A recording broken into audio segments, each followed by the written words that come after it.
Hi అండి. అందరూ ఎలా ఉన్నారు? ఇప్పుడే కొబ్బరి బర్ఫీ చేశానండి. చాలా బాగా కుదిరినాయి. లోపలేమో జ్యూసీ జ్యూసీగా చాలా బాగున్నాయండి. ఇంక లేట్ చేయకుండా మనం వీడియోలోకి వెళ్ళిపోదాము. ఎలా తయారు చేయాలో చూపిస్తాను. ఇప్పుడు మనము కొబ్బరి బర్ఫీ చేసుకుందామండి.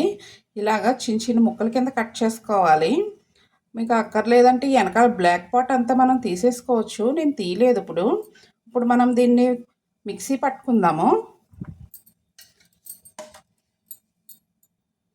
కొబ్బరిని ఇలాగ బరగ్గా మిక్సీ పట్టుకున్నానండి. నేను ఆ కొబ్బరి అంతా మిక్సీ పట్టింది నాకు ఈ గిన్నెడు అయ్యింది.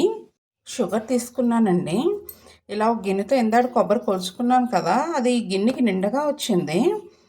ఇప్పుడేమో షుగర్ నేను కొంచెం హెల్త్గా తీసుకున్నానండి. ఒక పావంతు తగ్గించి తీసుకున్నాను నేను షుగర్ ఏమోని. మీకు బాగా స్వీట్ ఇష్టపడితే కనుక కొబ్బరి ఎంత తీసుకున్నామో షుగర్ కూడా అంతే తీసుకోవచ్చు. నేను కొంచెం వెడల్పు ఉన్న ప్యాన్ తీసుకున్నానండి. కొంచెం దలసరిగా ఉన్నది తీసుకోవాలి. అలాగే ఇందాక షుగర్ తీసుకున్నాను కదండి. ఇప్పుడు దేంట్లోకి వేసేసుకుందాం. అంతాని వేసేసుకున్నాము. ఇప్పుడు ఈ గ్లాస్తో నేను వాటర్ తీసుకున్నానండి. వాటర్ కూడా వేసేసుకుందాం. కరగనిద్దామండి షుగర్ని. పంచదార కరిగిందండి. లేత తీగ పాకం వస్తే సరిపోతుంది. చూద్దాము పాకం వచ్చిందో లేదో. పాకం వచ్చిందో లేదో చూద్దామండి. వచ్చేసిందండి. కనపడుతుందా మీకు వీడియోకి? లేత తీగ పాకం వస్తే సరిపోతుంది. దీంట్లో ఇప్పుడు మనం కొబ్బరి వేసేసుకుందామండి. కొబ్బరి వేసేస్తున్నాను అంతాని.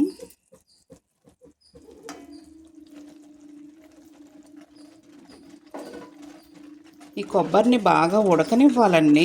ఈ కొబ్బరి అయితే ఉడుకుతుందండి పంచదారలోని. ఇప్పుడు కొంచెం ఒక స్పూన్ నెయ్యి వేసుకుందాం దీంట్లో. ఇలా ఒక స్పూన్ నెయ్యి వేసుకుందామండి. బాగా కలుపుకుందాం. ఉడుకుతుందండి. ఈలోగా మనము ఇలా ఒక ప్లేట్ కానీ కంచం కానీ కొంచెం ఇలా మందంగా ఉన్నది తీసుకుని నెయ్యి రాసుకుందామండి. నెయ్యి మొత్తం అంతా స్ప్రెడ్ చేసుకుందాం. ఇలా కంచానికి అంచుకు కూడా పంపుకోవాలండి బాగాని. నెయ్యి అంతా కూడా బాగా స్ప్రెడ్ చేసుకోవాలి, లేకపోతే ఊట రాదు. అంతా రాసేసుకున్నానండి ఇలా కంచానికి నేను. ఇప్పుడు మన బర్ఫీ రెడీ అవుతుందో లేదో చూద్దాం. మన బర్ఫీ అయితే ఇంకా ఉడుకుతుందండి కొబ్బరి పంచదారలోని. ఇంకా ఒక్క 2 నిమిషాలు అయితే తయారైపోయినట్టే. ఇంకో అంచులంటే ఇలాగా పంచదారలాగా అవుతే కనుక ఇంకా రెడీ అయినట్టేనండి. ఇంకొన్ని చుట్టూరు పంచదార కడుతుంది చూసారా? ఇంక మనకి ఇది రెడీ అయినట్టే. ఒక్క 2 నిమిషాలు ఉంచుకుందాము. ఇలాచీ పౌడర్ కొంచెం ఎక్కువ వేసుకుంటేనే బాగుంటుందండి. దీనికి టేస్ట్ బాగుంటుంది. అందుకని కొంచెం ఎక్కువ వేసుకుంటున్నాను. ఒక్క 2 నిమిషాలు ఉంచుకుని దింపేసుకుందాం. ఇంక మనం కట్టేసుకుందాం. మనకి కొబ్బరి దాత రెడీ అయిపోయిందండి. ఇలా నెయ్యి రాసుకున్న కంచంలోకి ట్రాన్స్ఫర్ చేసుకుంటున్నాను.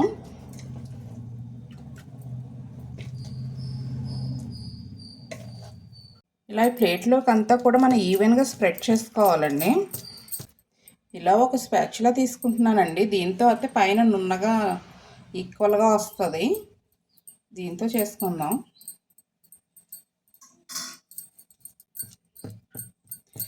మీరు తిప్పేటప్పుడే కనుక ఏమన్నా గట్టిగా అవుతాయి కనుక పాకం ముదురు పాకం వచ్చేస్తే కనుక కొంచెం మళ్ళీ చిన్న గ్లాసు నీళ్ళు వేసుకుని మళ్ళీ కలుపుకుంటే ఇలా లూజ్ అవుతుందండి. ఒక 2 అవర్స్ రెస్ట్ ఇద్దామండి దీన్ని. అప్పుడు కంప్లీట్ అవుతుంది.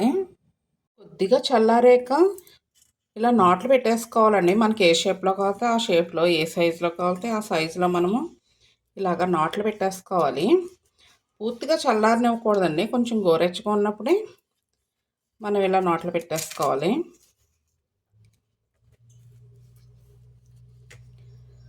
మొత్తం అంతా నాటు పెట్టేసుకున్నానండి. కట్ చేసుకున్నాను నేను. ఇప్పుడు 2 అవర్స్ పాటన్నా చల్లారనిస్తే బాగా వస్తాయండి మనకి. మన కొబ్బరి బర్ఫీ అయితే బాగా చల్లారిపోయిందండి. ఇందాకడే మనం కట్ చేసి పెట్టుకున్నాం. అలా జస్ట్ ఇలా అంటే వచ్చేస్తాయి.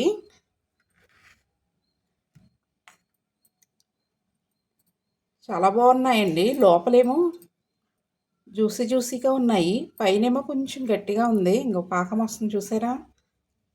మీకు వీడియో కనపడతలేదు కానీ చాలా బాగా వచ్చినాయండి. లోపలేమో జ్యూసీగా ఉంటుంది. జస్ట్ ఇలా అంటే వచ్చేస్తున్నాయి, చాలా నీట్గానే వస్తున్నాయి. పాకం కుదిరిందా లేదా అనుకున్నాను.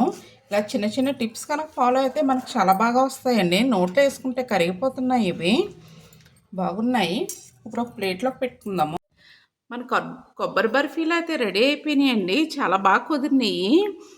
ఇలాగే చిన్న చిన్న టిప్స్ కనుక ఫాలో అయితే చాలా బాగా వస్తాయండి ఇవి. లోపల చాలా జ్యూసీగా ఉంటాయి, బాగా కుదిరింది ఇవి. ఈ వీడియో కనుక మీకు నచ్చినట్టయితే లైక్, షేర్ అండ్ సబ్స్క్రైబ్.